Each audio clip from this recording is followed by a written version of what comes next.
L'autre point aussi qui est important, par exemple, si je prends 2019, qui est avant le Covid, et donc c'est une année de référence pour tout, même pour les statistiques démographiques, vous aviez à peu près 33 000 à 35 000 arrivées donc de juifs du monde qui faisaient leur alia en Israël. Vous avez à peu près 14-15 000 de départ. En 2000, ensuite, il y a eu l'élément de la nouvelle constitution qui a été voulue par l'extrême droite religieuse israélienne, donc qui donne moins d'espace bien sûr aux Arabes israéliens, aux musulmans, mais aussi aux laïcs. Et donc, on va vers un État qui est de plus en plus religieux, même dans son application juridique à l'interne.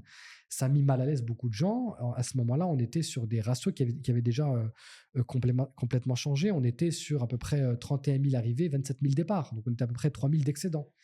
Et puis arrive à partir de là le 7 octobre, et là on est sur des chiffres où on a à peu près 17 000 arrivées et 82 000 départs. 55 000 départs pardon, en 2023, 2024, c'est à peu près 15 000 arrivées et 82 000 départs. 80 Oui. 000 départs. Donc on a un déficit démographique qui est considérable pour un pays qui compte dans la population juive israélienne de 8 millions d'habitants. Et ça, c'est un élément important. C'est-à-dire que la recette de la sécurité ne prend plus.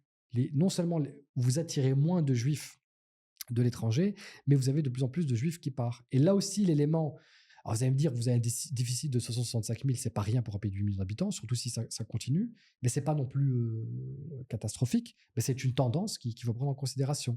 Et si l'on regarde en plus le corps socio-économique, c'est là où c'est encore plus intéressant, c'est que c'était les éléments qui faisaient un petit peu la fierté israélienne, c'est-à-dire les grands ingénieurs spécialistes de la tech, c'est les cerveaux qui partent. C'est ceux qui peuvent trouver facilement du travail en Europe et aux États-Unis, qui sont mondialisés, qui parlent plusieurs langues et qui ont fait finalement la richesse intellectuelle et industrielle et le savoir-faire israélien, le génie israélien dont on parlait, c'est eux qui partent.